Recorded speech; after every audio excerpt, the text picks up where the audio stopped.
Jesus é o projeto de vida mais deslumbrante, mais sublime que existe.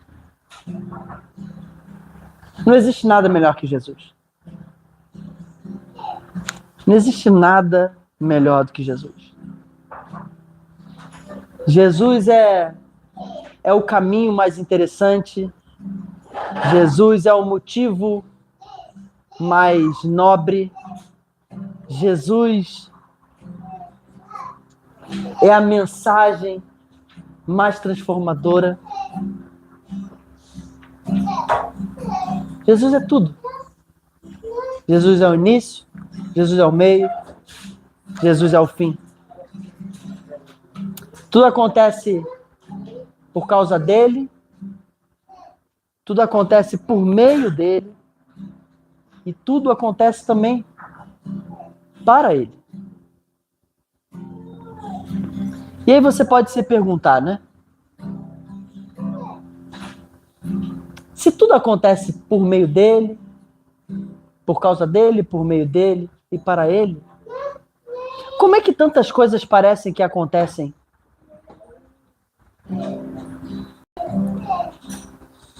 sem que torne ele conhecido? Como é que tantas pessoas conseguem ser tão bem-sucedidas sem ele?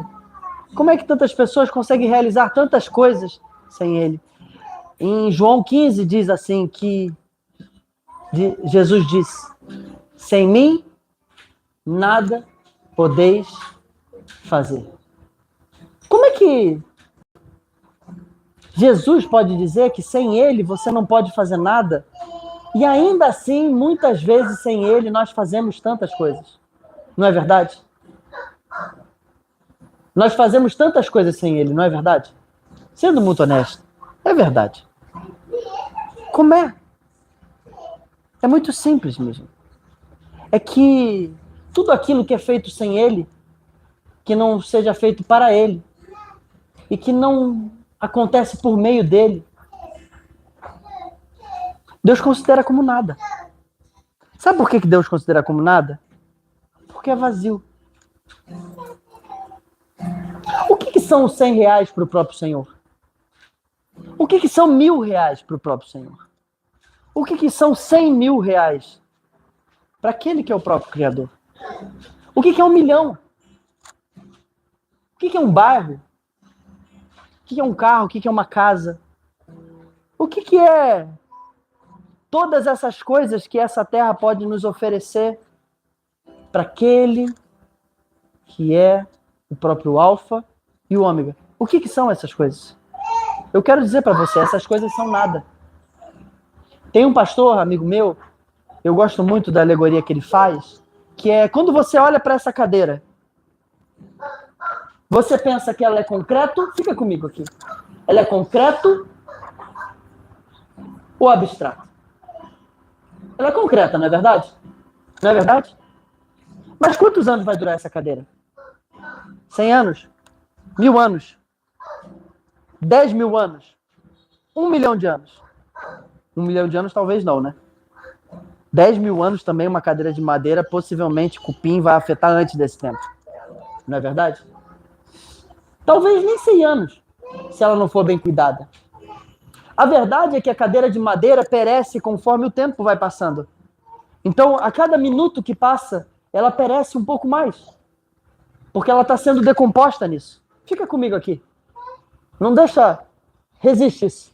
Eu acredito em você. E o espírito? É concreto ou é abstrato? Abstrato, não é verdade? Seja muito honesto, meus irmãos. Na hora que a corda apertar,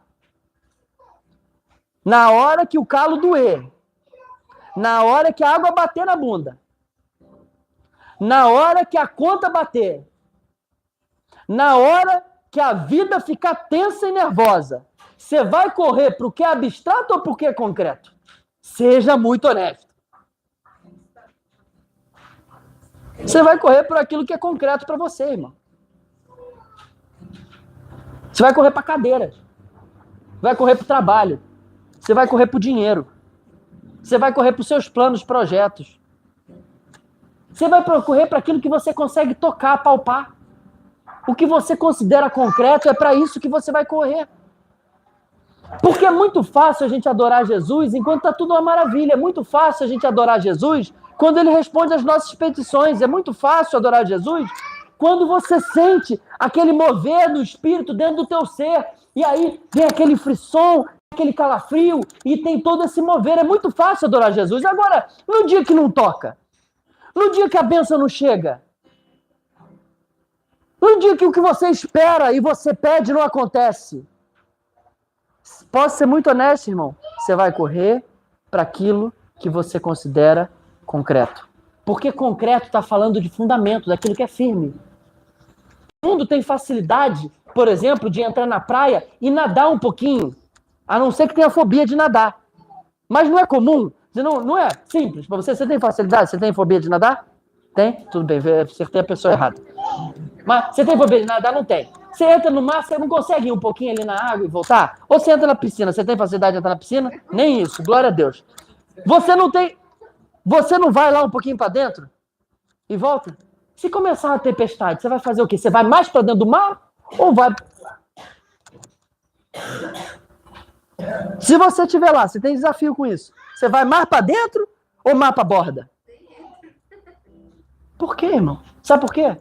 Porque a parte sólida, concreta, aquilo que para você é seguro, é nisso que você vai se segurar, irmão.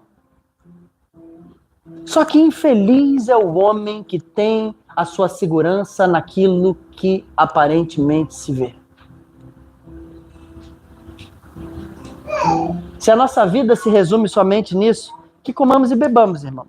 Porque no fim morreremos. É melhor tomar cerveja na sexta-feira, trabalhar a semana toda para ter um final de semana de viagem, de férias, e comprar meia dúzia de coisa na Shopee e gastar o nosso cartão de crédito com aquilo que vai nos dando pequenas recompensas mais rápidas. Melhor. Porque se toda a vida se resume a só isso, irmãos, é mais fácil gastar a vida nisso. Mas eu preciso dizer uma coisa para vocês. Nós nos reunimos aqui porque nós cremos que a vida não se resume a só isso. Porque se a vida só se resume nisso, infeliz somos todos nós. Que vida vazia. Que vida terrível. Que vida sem sentido, sem propósito. Eu quero falar essa noite um pouco, irmãos, a respeito de quando Jesus deixa de ser suficiente. Todos nós passamos por isso. Eu creio que não há um discípulo de Jesus que não passe pela crise do ter Jesus, não perder Jesus como plena suficiência da sua vida, da sua fé, da sua história, do seu sucesso, da sua proteção, da sua provisão. Quando Jesus deixa de ser suficiente na nossa vida, nós começamos a buscar outros subterfúgios que para nós nos dá segurança.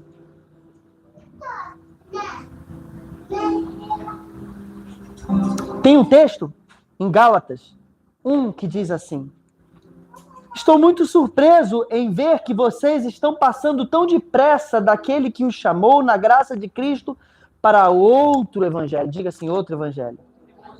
O qual, na verdade, não é nem outro. Porque não existe outro evangelho. Ou é o evangelho, ou não é. Porém, há alguns que estão perturbando vocês e querem perverter o evangelho de Cristo. Mas ainda que nós, ou mesmo um anjo vindo dos céus, pregue a vocês um evangelho diferente daquele que temos pregado, que esse seja considerado anátema, herege, enganoso, mentiroso. Por acaso eu procuro agora o favor das pessoas? Por acaso eu procuro agora o favor de Deus? Ou procuro agradar as pessoas? Se ainda estivesse procurando agradar as pessoas, eu não seria servo de Cristo. E ele segue dizendo nos capítulos: ó Gálatas insensatos, comigo aqui. Quem foi que os enfeitiçou? Não foi diante dos olhos de vocês que Jesus Cristo foi exposto como crucificado? Quero apenas saber isso. Vocês receberam o Espírito pelas obras da lei ou pela pregação da fé? Será que vocês são tão insensatos que, tendo começado no Espírito, agora querem se aperfeiçoar na carne?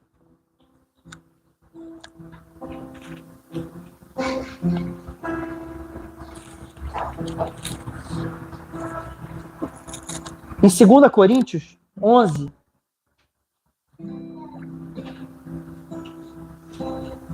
diz assim: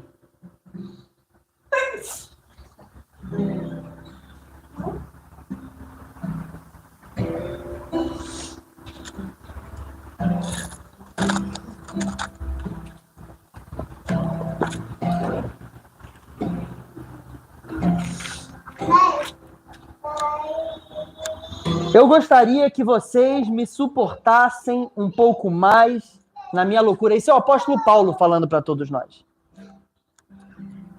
Portanto, suportem-me. Tenho zelo por vocês com um zelo que vem de Deus, pois eu preparei vocês para apresentá-los como virgem pura a um só esposo, que é Cristo. Temo que, assim como a serpente, com a sua astúcia, enganou Eva, assim também a mente de vocês seja corrompida e se afaste da simplicidade e pureza devidas a Cristo. Pois, se alguém vem e prega um outro Jesus, diferente daquele que nós pregamos, ou se vocês aceitam um espírito diferente daqueles que já receberam, ou um evangelho diferente do que já aceitaram, eu me espasmo por vocês tolerarem isso muito bem.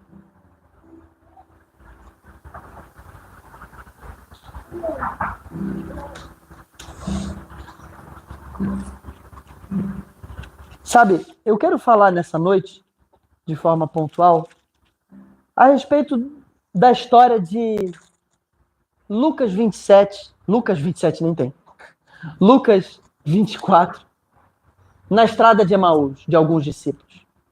Todos nós, meus irmãos, somos bem factíveis de sermos enfeitiçados, de sermos vislumbrados por outras coisas, que encantam o nosso coração. A verdade é que todo discípulo de Jesus, todos aqueles que diz sim para Jesus inicialmente, ainda que sejam herdeiros, mas enquanto ainda são imaturos, de nada se diferem de um escravo. Ou seja, pensam como escravo, agem como escravo, se movem como escravo. Ainda que sejam herdeiros de tudo. Muitas vezes, nós, no nosso processo de amadurecimento da nossa fé, ainda vamos nos mover como escravos. E uma das principais coisas que acontece conosco no momento que começamos a nos mover como escravos é crer, levantar um outro Jesus. Crer num outro evangelho e nos mover por causa de um outro espírito. Os discípulos de Jesus viveram coisas tremendas com Jesus. Seja muito honesto. Todo mundo que está aqui, eu acredito que já viveu alguma coisa muito preciosa e poderosa com Jesus. Eu acredito sim. Que boa parte das pessoas que estão aqui já viveram alguma coisa que pode contar e que pode testemunhar e falar, cara, isso foi Deus. Os discípulos viveram isso com eles. Pensa, os discípulos viram Jesus ressuscitar mortos. Os discípulos viram Jesus curar cego. Os discípulos viram Jesus multiplicar pães. Os discípulos viram Jesus purificar leprosos. Os discípulos viram Jesus alimentar multidões. Os discípulos viram Jesus pregar com sabedoria, aquecer o coração deles. Os discípulos viram Jesus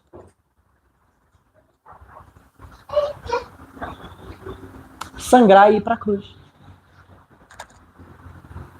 E o Deus que eles esperavam queria resolver todas as coisas no qual, bem do jeito que eles esperavam, da forma com que eles queriam, morreu. Foi embora. Esses caras queimaram o nome deles na praça para dizer que são cristãos. Largaram muitas coisas para trás para viver o evangelho. Esses caras começaram a ser perseguidos. Esses caras sofreram chacota. Esses caras pareciam doidos no meio da cultura deles. Mas sabe por que eles fizeram isso? Porque eles acreditavam que Jesus poderia solucionar os problemas deles. Eles criam plenamente nisso. Agora você pensa, você ter entregue tudo o que você tinha, ter depositado toda a sua história, todo o seu tempo nas mãos de uma pessoa e essa pessoa morre, vai embora. Imagina, gente. Não fala mais nada. Parece que sumiu. Parece que se calou. Você não toca mais. Você não sente mais. Você não cheira mais. Parece que todo aquele poder que um dia acontecia e era tão concreto como uma cadeira para você, agora perdeu o sentido. E é justamente essa história que conta em Lucas 24. Diz assim: naquele mesmo dia, 2 discípulos estavam indo para uma aldeia chamada Emaús. Diga assim, aldeia chamada Emaús. Você pode se perguntar e falar assim, cara, mas qual que é o problema desses 2 discípulos estarem indo para Emaús? Não tem problema nenhum a princípio, não é verdade? Quem disse que ir para Emaús é pecado? Na verdade, é pecado você fazer alguma coisa quando o próprio Deus disse para você fazer outra. E o próprio Jesus disse, espere em Jerusalém. Fiquem aqui.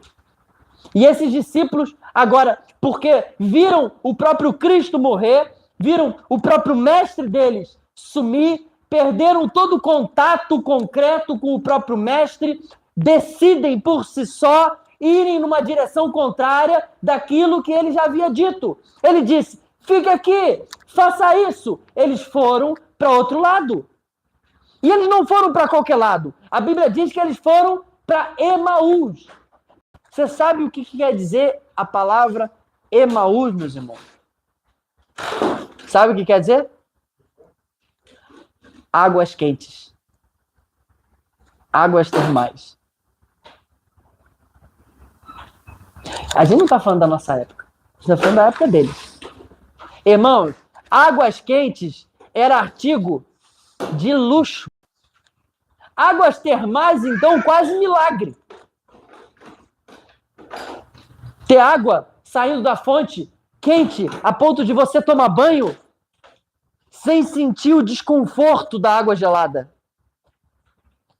Eu creio que a Bíblia é muito intencional e que Deus não colocaria esse nome desse jeito aqui se ele não quisesse estar chamando a gente para uma atenção. Só que a verdade, meu irmão, é que na hora que os seus planos são frustrados, na hora que a corda aperta, na hora que as coisas começam a ficar ruins para você, na hora que você começa a perder o ânimo, na hora que as coisas ao redor começam a apertar você, e aquele Jesus que você formou na sua cabeça não supre as suas expectativas, aquela mensagem que você aparentemente creu não se tornou real do jeito que você aconteceu, aquele espírito que motivou você sair da sua casa, do seu lugar e fazer o que você fez, não contemplou o que você esperava, você vai buscar aquilo que de fato é concreto para você. Você vai buscar em alguma coisa algo que possa gerar em você descanso, arrefecimento, algo que possa trazer segurança para você. Vamos ser bem honestos, como é bom tomar banho quente, gente. Não é bom tomar banho quente? Tomar banho frio é ruim, cara. Tem gente que gosta de banho frio, mas gosta porque gosta de sentir coisa ruim. É verdade. Porque gosta do efeito. Esparta! Sabe qual é? Mas quem não gosta de um banho quente? O banho quente é confortável, gente. Quando você se frustra, quando você se cansa, quando você perde a esperança, quando você está exausto, qual é a única coisa que você procura na sua vida, meu irmão? Conforto. Proteção. Emaús, para aqueles discípulos, significavam justamente isso: a fuga do lugar, de exposição, tensão, de ausência de sentido e de obediência, de permanência na obediência, para ir na direção contrária em busca de conforto natural. Só que é muito interessante porque Emaús ele pode ser uma parábola a respeito da nossa própria vida. Onde muitas vezes a gente até viu o poder de Deus operar, mas porque nós cremos em um outro Jesus, num outro evangelho, numa outra mensagem. E movido por um outro espírito, nos frustramos profundamente com o próprio Deus. E agora estamos buscando o Emaús da nossa vida. Só que é interessante que esses dois discípulos começam a andar e ele diz assim: e iam conversando a respeito de tudo o que tinha acontecido. Quantas vezes, meus irmãos, você, no seu dia mal, você não ligou para alguém para desabafar? Alguém que não ia te confrontar, que só ia dizer aquilo que você queria ouvir. Não é verdade? Não é bom? Não é gostoso quando você está reclamando de alguém, falando mal de alguma pessoa, ou você está reclamando da vida, e essa pessoa, ao invés de dizer para você, mas cara, você precisava ter visto isso, diz assim, é verdade. É uma grande tristeza mesmo. Ou quando essa pessoa diz para você assim, eu te entendo. Não é bom. Não é gostoso. Não parece que era tudo que você precisava? É o quê? Confortante. Diga assim, é Emaús. O desconforto é a maior energia de alavancagem que alguém precisa. Tudo que esses discípulos queriam era conforto, eles não tinham recebido. E eles, enquanto caminhavam no trajeto deles, em direção ao tal esperado conforto, que às vezes esse conforto para você pode ser uma carreira bem-sucedida. Você se frustrou com toda a sua história, com todas as suas coisas, e agora você falou, agora eu vou virar. Não vou depender de mais ninguém. E aí o teu Emaús vira o quê? Uma carreira bem-sucedida. Às vezes, o Emaús seu é uma noite ou uma tarde inteira maratonando no Netflix. Às vezes, o Emaús seus é a masturbação. Às vezes, o Emaús seus é a fofoca. Às vezes, o Emaús seus é, talvez, até a religiosidade. O lugar que você busca naturalmente em busca de conforto.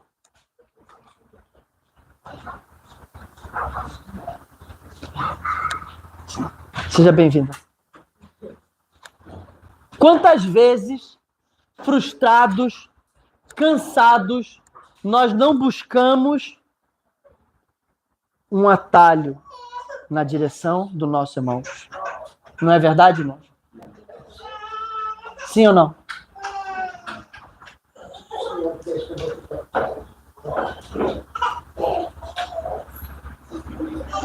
Fica comigo, não é verdade?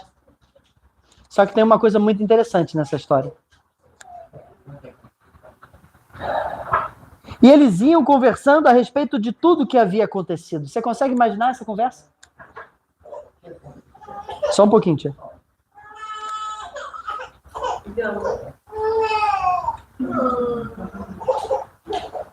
E enquanto conversavam e discutiam, o próprio Jesus se aproximou e ia com eles. Diga assim, o próprio Jesus se aproximou e ia com eles.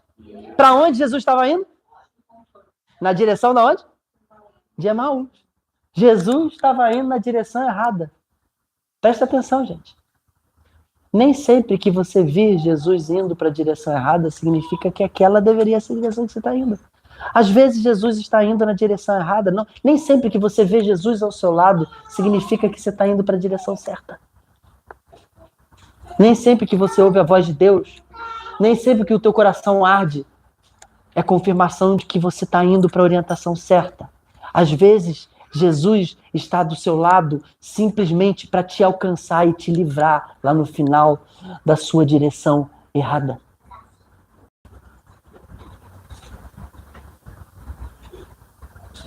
Para não te deixar. Só que tem uma coisa muito interessante. Tem um sintoma de quem está indo na direção errada. Tem um sintoma de quem se frustra com Jesus. Tem um sintoma de que quem creu num outro Jesus, num outro evangelho, a partir de um outro espírito, e agora frustrado por causa desse outro Jesus, por causa do outro evangelho e por causa do outro espírito.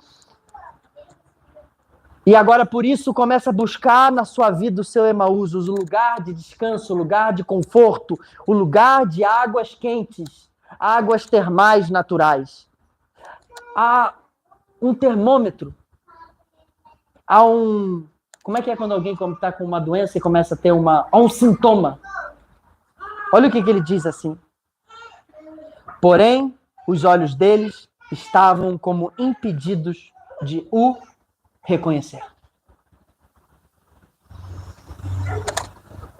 Você sabe por que estavam impedidos de reconhecer ele, gente? Talvez, se eles vissem o Jesus em cima de um cavalo, com uma espada na mão, indo matar os romanos, é possível que esses homens aqui teriam visto, e não só visto, como adorado. E não só adorado, como entregue a vida toda deles, tirado a espada e falado, vamos para a guerra. Mas como o que eles viram foi Jesus ressurreto. Sabe o que é Jesus ressurreto? É o Jesus com as marcas da crucificação. Como eles viram esse Jesus, eles não conseguiram reconhecê-lo. Você sabe por quê, irmãos? Porque nós só conseguimos reconhecer o Jesus que a gente crê. Sempre que nós cremos num outro Jesus, sempre que nós cremos num outro evangelho, movidos por um outro espírito, nós vamos ter dificuldade de reconhecer no presente o evangelho se cumprindo, Jesus se concretizando e o verdadeiro motivo pelo qual nós deveríamos nos mover. Sempre. E o principal sintoma é que quando esse Jesus que nós criamos, que são fábulas caducas, como diz 2 Timóteo, quando esse Jesus que nós criamos e nós acreditamos, e que não é só eu, não. Às vezes, fala assim, mas eu criei, mas o outro creu, mas o outro creu, o outro creu, o outro creu. Tanto faz. Não é por muito crer que faz algo ser real, gente. 1 milhão de pessoas iludidas não faz a ilusão ser realidade. 100 pessoas iludidas num só lugar, cantando a mesma música, declarando as mesmas palavras evangélicas, não faz o que eles creram se tornar realidade.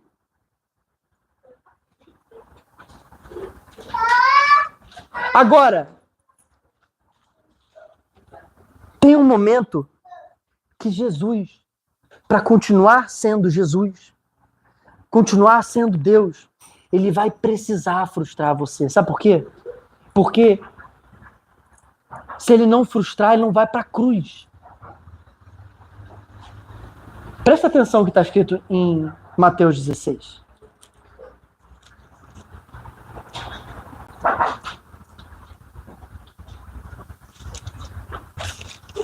Obrigado pela água. Indo Jesus para a região de Cesareia, Mateus 16, 13. Indo Jesus para a região de Cesareia de Filipe, perguntou aos seus discípulos, quem os outros dizem que o Filho do Homem é? Jesus chega para você e pergunta assim, fala assim, cara, quem as pessoas no seu trabalho dizem que eu sou? Quem as pessoas na sua família dizem que eu sou? Quem as pessoas ao seu redor dizem que eu sou? Eu quero saber se você está antenado para saber o que eles pensam que eu sou. E aí, olha o que eles respondem. Uns dizem que você é João Batista, ou seja, um esquisito no meio do deserto, comendo gafanhotos e mel e afogando a galera na água. Mas morreu decapitado. Outros dizem que és Elias, um cara com muito poder, que até o demônio foge dele, porque fogo do céu desce somente com uma ordem. Já outros dizem que é Jeremias, um profeta chorão que fica declarando calamidade, sem que ninguém perceba, sem que ninguém esteja vivendo isso. Enquanto todos estão bebendo, casando e dando-se de casamento, você está dizendo, pecadores! Ou um dos profetas, alguém com uma mensagem muito poderosa do próprio Deus. Aí Jesus vira para os discípulos e fala assim, Willa, e você, Willa? Quem você diz que eu sou? E você, Teresa? Quem você diz que eu sou? E você, Rávila? Quem você diz que eu sou? Ele vira para Pedro, ele vira para os discípulos e faz essa pergunta. E aí Pedro, num rompante de dentro dele, pula algo que talvez não tenha nem passado pela cognição dele. Tenha sido algo que foi para além. E depois vai provar que a construção de mente dele foi contrária, inclusive, à declaração que ele fez naquele momento. Porque as próximas ações de Pedro denunciam o modo operante no qual orientava as decisões dele. Porque o seu paradigma, a forma com que você pensa, é o que orienta o que você vive. Não é o que você declara crer. Por mais que o declarar crer seja a parte inicial de todo o processo. Olha o que ele diz. O Senhor és o Cristo, o Filho do Deus vivo. E aí Jesus vira para ele e diz, não foi nem carne nem sangue que revelaram isso a você, mas o meu próprio Pai. Agora eu digo, Pedro, tu és pedra, e sobre esta rocha eu edificarei a minha igreja. E as chaves, ele diz aqui assim,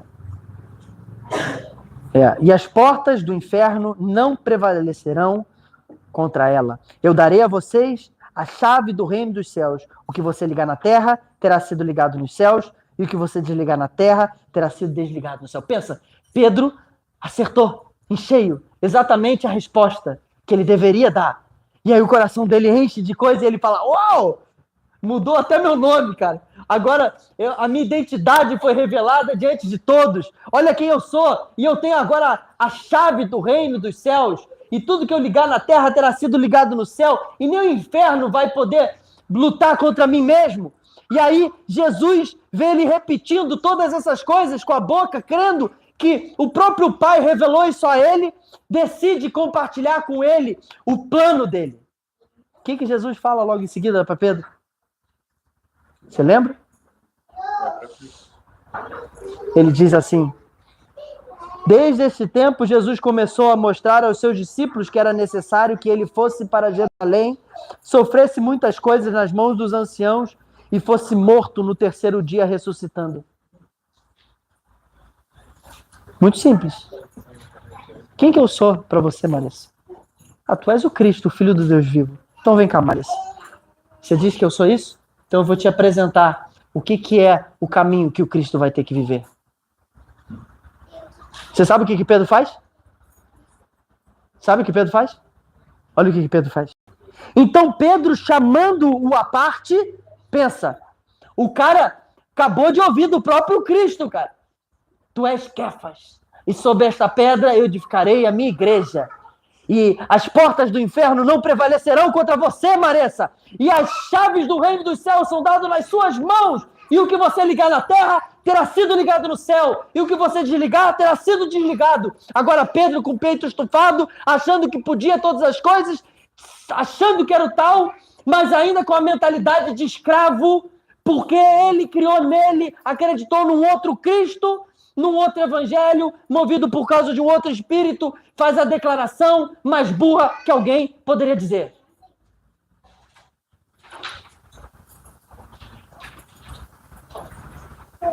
Que Deus não permita, Senhor, isso de modo nenhum irá lhe acontecer. Senhor, que você não seja o Cristo. Você não vai sofrer, não. Nós viemos aqui para vencer. Nós somos vitoriosos. Você não vai sofrer, você não vai passar por cruz nenhuma, ninguém vai te perseguir, 1000 cairão ao seu lado, 10.000 à sua direita, ninguém vai tocar em você. Você vai vencer, você é mais que vencedor, você vai vencer nessa terra.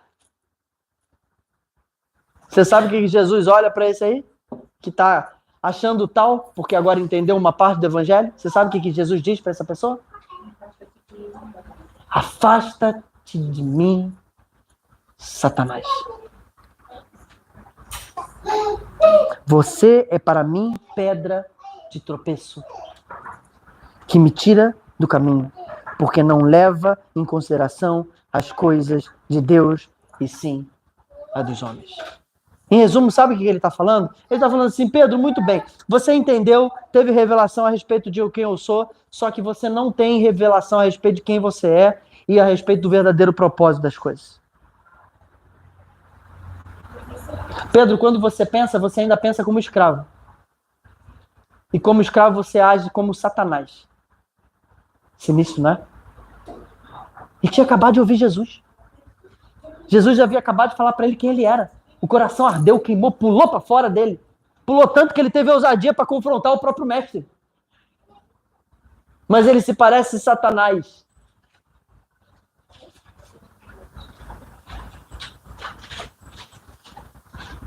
Você sabe o que Jesus diz depois disso? Diz assim, ó. Então Jesus disse aos seus discípulos: se alguém quiser vir após mim, negue a si mesmo, tome a sua cruz e siga-me. Pois quem quiser salvar a sua própria vida, perderá, e quem perder a sua vida por minha causa, esse a achará. De que adianta uma pessoa ganhar o mundo inteiro e por inteiro perder a sua alma? Cara, vocês conseguem conectar o que está falando nesse texto com o texto de Lucas 24? Olha o que eles vão explicar aqui para Jesus a respeito do que eles pensam. Frustrados, cansados, desanimados, porque o Cristo que eles projetaram, o evangelho que eles creram, o espírito pelo qual eles se moveram foi completamente desconstruído diante dos olhos dele quando Jesus foi morto naquela cruz.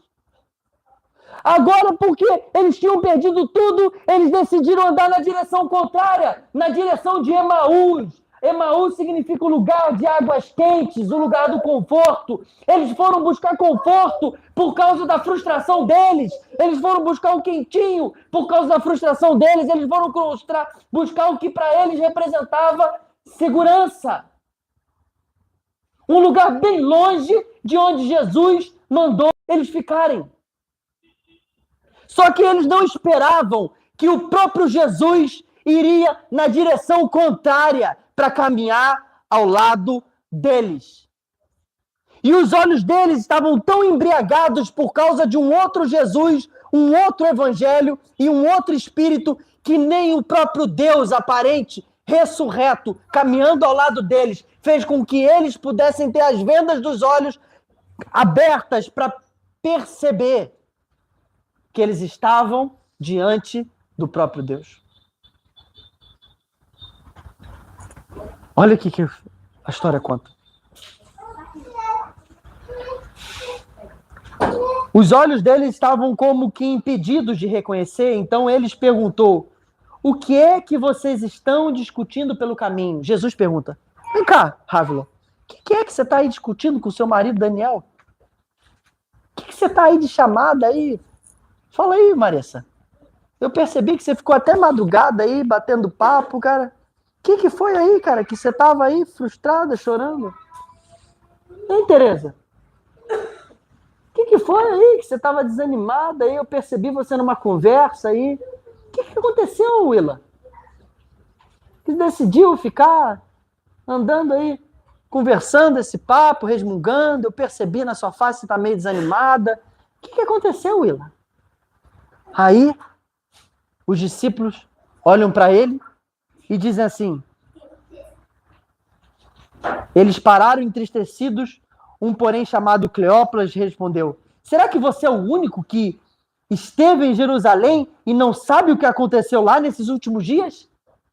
É mais ou menos como aquela pessoa que senta do teu lado e faz a pergunta que é a mais óbvia de todas. E fala, pô, será que você não percebeu que a minha vida está toda escangalhada? Será que você não percebeu o marido que eu tenho? Será que você não percebeu que os meus planos foram frustrados, que o meu trabalho foi escangalhado, que eu estou cheio de dívida? Será que você não percebeu que tudo aquilo que eu estou fazendo, eu faço e aparentemente não dá certo? Será que você não percebeu que os meus pais me abandonaram, que o meu patrão é um cara chato? Será que você não percebeu que eu fui desiludido? Será que você não sabe do que está acontecendo nesses dias, ultimamente? Em que planeta você está vivendo? Aí acontece um negócio bem cômico, que é muito interessante isso. E nós vestimos muitas vezes essa carapaça de palhaço diante do próprio Deus.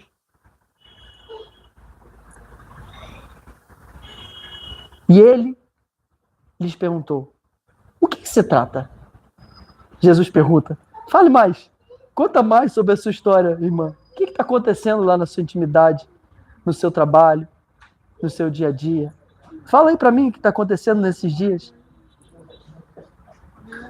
Eles começam a explicar. Olha que louco isso. Aquilo que aconteceu com Jesus, o Nazareno, que era profeta, poderoso em obras e palavras diante de Deus e diante do povo. E como os principais sacerdotes e as nossas autoridades o entregaram para ser condenado à morte e crucificado. Nós esperávamos que fosse ele quem havia de redimir Israel. Olha que coisa doida, gente.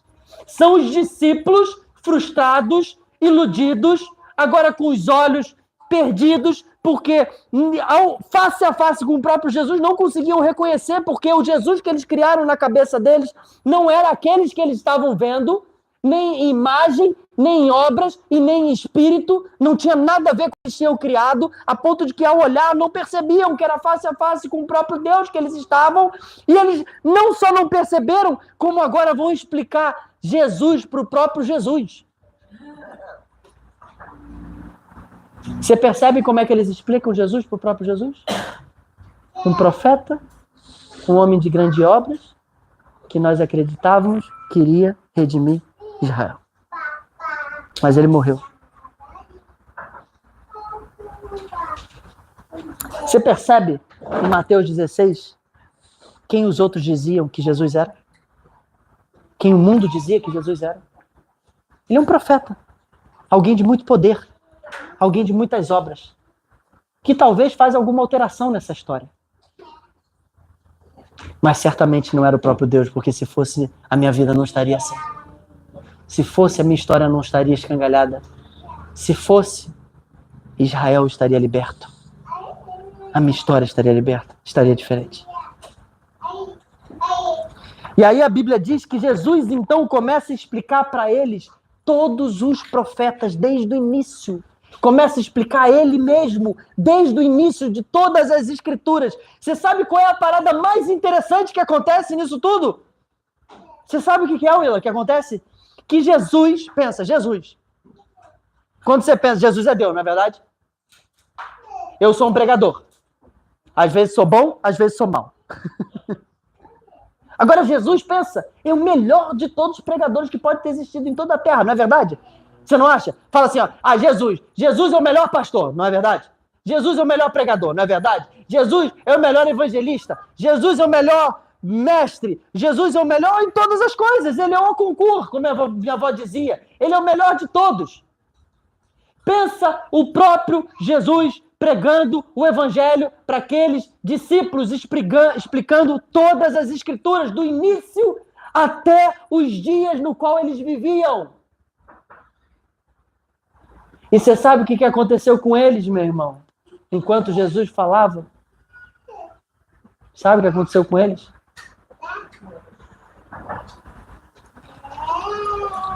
A Bíblia diz que o coração deles ardia. Mas eles não entendiam nada. Eles não perceberam que era o próprio Jesus. E aí o texto diz que ao chegar no destino, Jesus fez como que ia embora, como que seguiria a viagem. E os discípulos convidaram, entra e jante conosco. E o texto diz que ao partir do pão, os olhos dele se abriram. E ele serviu aqueles irmãos, alimentou. E no momento que partiu o pão, ele sumiu. E a Bíblia diz que no momento que ele partiu o pão, as vendas dos olhos deles foram tiradas e eles perceberam que então quem falava era Jesus. E disse assim, acaso nos explicava as Escrituras.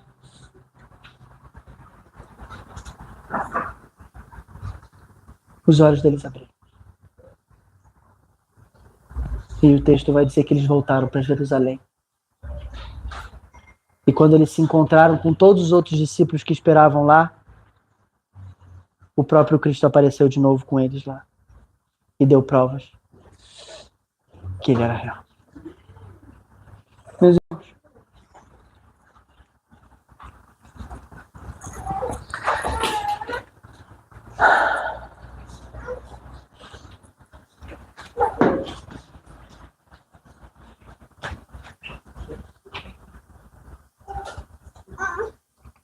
Emaús conta, muitas vezes, uma parábola a respeito da história das nossas vidas. Que muitas vezes até cremos que Jesus é real, mas tantas vezes cremos num outro Jesus. Num Jesus de olhos azuis, que é fofinho, às vezes num Jesus gênio da lâmpada, que realiza nossos três desejos. Às vezes num Jesus que é inalcançável e que ele é perfeito e você nunca vai ser como ele. Às vezes nós vamos acreditando num outro evangelho, no evangelho da prosperidade, que agora você vai crer, você vai reinar sobre tudo. Às vezes num evangelho do conforto, que Jesus vai solucionar todos os seus problemas. Às vezes num evangelho ativista, que agora você vai trabalhar, e então você vai ficar em paz. Às vezes nós nos movemos num espírito, no desejo de dar certo na nossa vida,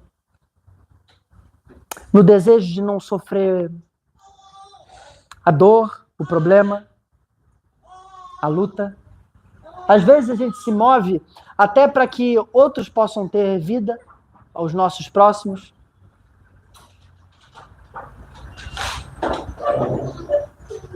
Mas não é nem o Jesus que morreu por nós, não é nem o evangelho que foi pregado para nós, e nem o Espírito pelo qual fez tudo isso acontecer. Nesse lugar, a gente inevitavelmente vai se frustrar, e vai se frustrar feio. E não só se frustrar, quanto a nossa solução por causa da nossa frustração é caminhar na direção de Emaús, que é o lugar contrário de onde Jesus nos mandou ficar. Emaús representa o lugar quentinho, natural, que essa terra pode oferecer. Às vezes o quentinho natural seu é a sua empresa, é o seu trabalho. Às vezes o quentinho natural seu pode ser a sua casa ou até uma relação.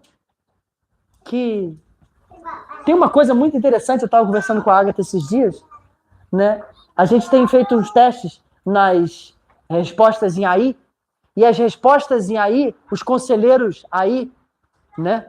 Que são inteligência artificial, eles só respondem o que a gente quer ouvir normalmente. É muito interessante, cara.